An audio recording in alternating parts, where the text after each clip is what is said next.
A Gathering of Gargoyles by Meredith Ann Pierce, Chapter 7, Demon Pass. They hurried through the streets of Talus, all but deserted now, but it seemed burned too, like Isternus, kept custom of feasting and sleeping just after sunset. The city gate was bolted fast. The gate watch gone, the blue-skinned girl and her young man halted in dismay, but Ariel found herself drawn forward by the beast. The heron spread her wings upon the staff, gave a clear, wild cry. The vast bolt, barring the timber doors, too heavy, far for them to have moved themselves, tipped suddenly, slid on its own. The portals of the city swung wide. Ariel had no time even to draw breath, for the gargoyle was drawing her forward again. Just outside, though, she halted, turning to the heron on her staff. "How have you managed that?" The heron shrugged. She was pale still and feathery, not yet turned again to wood.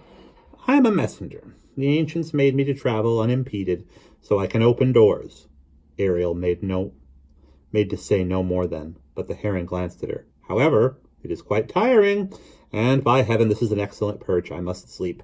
She tucked her bill, shut her eye, and melted again into the hard blonde wood. Ariel heard Nat and Galnor drop beside her. "You are a sorceress," a man's voice said. Ariel turned, taken by surprise, then realized it was no stranger who had spoken, but Galnor. Nat stood pressed against his side, staring at Ariel. Ariel shook her head. "I thought you did not speak." Galnor met her eyes. "I speak at need." He looked off then, up the road. The gates behind them were drawing shut. "We must not linger here." He moved past her and the gargoyle then, his arms still about Nat. The blue-skinned girl glanced back. Ariel heard the soft boom of the closing gates, the great bar sliding into place. Galnor and Nat were already 6 paces up the road. Ariel took the gargoyle by the collar and followed them. The road climbed steeply into the hills, crowded on either side with close-spaced trees. The gargoyle trotted before them, upon its fantastically jointed limbs, its jaws agape, panting. Nat, after a little time, gained courage and came back to walk beside Ariel. "That girl," she ventured. "The one you told off in the inn. She was you." Ariel looked up surprised, and she nodded. A half year gone, she was me." The blue-skinned girl looked down. "What happened in the end?" she asked. "To the Dark Angel." "I overthrew him," answered Ariel, "with the magic cup and rescued a prince that was his prisoner." She looked away, feeling the bitterness of failure at the thought of Irlath. "Or thought I did." Nat said no more. They climbed on. After a little while, Galnor spoke. "They will follow us very hard at first, I think. But the farther into the hills we go, the more reluctant they will be to pursue." Ariel glanced at him, but the young man was already striding on. Nat answered her. "It will be deeper into the night," she said, "and we will be closer to the haunt woods." "What place is that?" "A dire place," answered Nat, "surrounding the Demon's Pass which leads into Zamble. Each year, they say, it encroaches a little more upon the rest of Bern, and one day it will cover it all. No one will go there, even by day, for the night haunts live there." "Night haunts," murmured Ariel. "Frights," Galnor replied, glancing over one shoulder. "Weird, ghostly things that roamed the woods long before the day beast of yours appeared." He snorted, chafing his arms. "No one who is not desperate travels this road after dusk." He broke off abruptly, with a glance at Nat. Ariel saw her shivering. "We saw them once," the girl whispered. "Almost 2 years ago. I turned my ankle in the woods late one daylight, not many hours from night, and no one from my village would come look for me." She glanced up then, her eyes on Galnor's back. "Only the woodcutter, who had scarcely ever spoken to me, but to teach me a little juggling once, took a torch and set out in search of me. They barred the village gate after him." She glanced at Ariel. "We have been upon the road since then. After he found me, we kept ourselves safe with fire till morning came, though we nearly starved, but no nightfall since that time has not seen us safely within some village inn." "Till now," said Ariel. Nat looked down, fingering the dirk thrust into her sash. Ariel was silent a little while. "What is the Demon Pass?" she asked at last. The way into Zamble, Galnor replied. This road leads there. A winged demon has settled upon the pass, the stealer of people in the night. He shuns all light save that of Oceanus and the stars. Ariel felt her skin grow cold. A winged demon, she said, sought Galnor's eyes. A dark angel. The other shook his head. That is not a word we use in Bern. What does he do with those he steals? She pressed. Drain them of lifeblood? Drink off their souls? The other shrugged. No one knows. They are not seen again. Some say they become the night haunts. There were no night haunts before he came. This demon, Ariel pressed. Is he the son of a Lorelei? All I know, Galnor replied, is that he first appeared in my grandmother's time. She and her people came over from Zamble not long before his coming closed the pass. They say he overthrew the Dark Wolf that was the guardian of Bern. The Dark Wolf, Ariel whispered. Her breath grew quick. Tell me of her. Do you know where she has gone? Galnor sighed. I know nothing of her but what my grandmother spoke of. When she was warden of Bern, there was no demon, no haunts. No one feared the woods at night or the roads by day. There were no thieves, for Pernlin hunted them. When travelers heard the cry of the wolf, they smiled and took it for a good omen. That is what they called her, murmured Ariel. Pernlin. The keeper had called her Bernalon. Galnor glanced back and shrugged. Some such, I don't recall. Ariel looked away and was silent for a few strides, and roused herself and found Galnor's eyes again. But if this road leads through the haunt woods, she said, to the Demon Pass, were it not better to take another road? The young man laughed. There is no other road. The woods, then? We are too near the city. The thieves know these woods. They would find us. We can only flee and hope they give up before we reach the pass. Ariel glanced about her at the dark and knotted trees. Galnor was saying, for now the road is safe enough, and the woods will soon be full of haunts. The road wound on. The sky, a black ribbon overhead, scattered with stars. The black grew deeper the farther they climbed. They lost sight of Talus and the shining Mar in the distance behind. The trees grew more tangled. The night grew more still.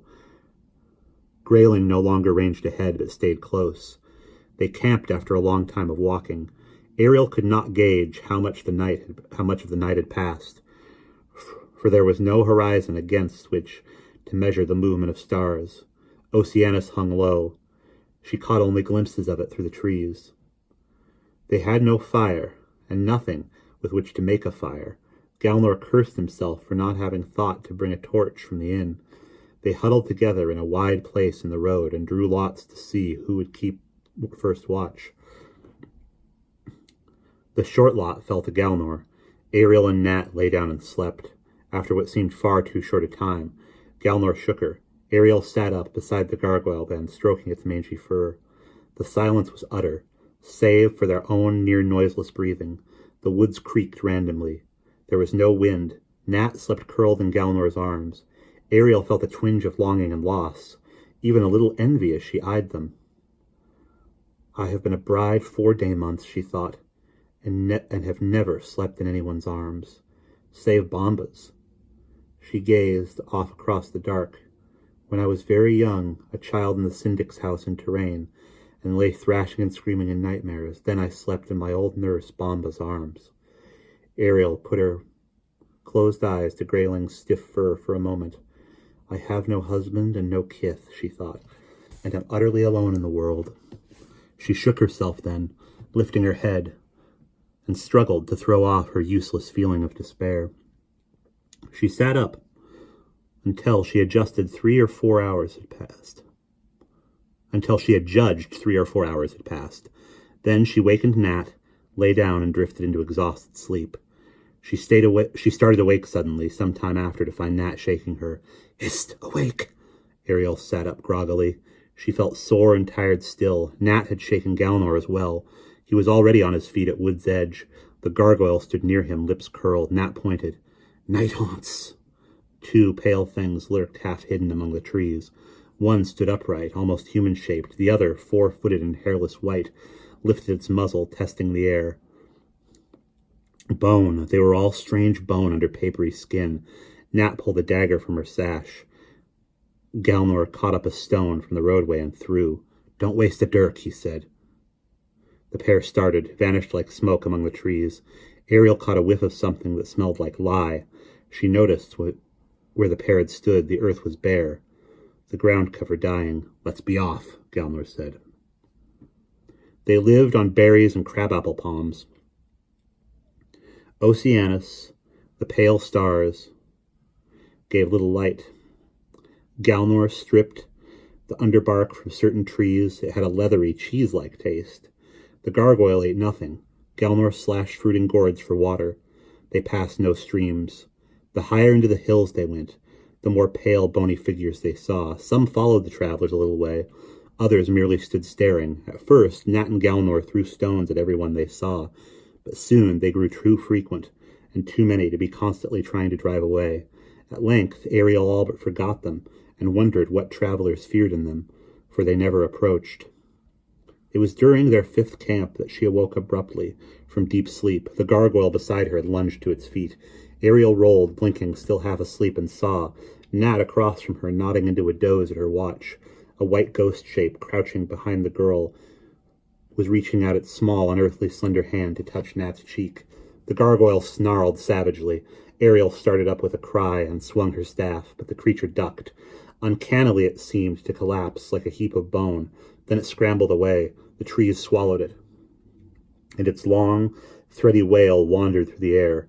Grayling plunged after it. Nat shrieked, waking, holding her cheek. "It touched me!" she screamed. Galnor knelt beside her, caught her face in his hands. Ariel saw blood. He was shaking. His voice shook. "It might have killed you," he cried. Nat burst into tears.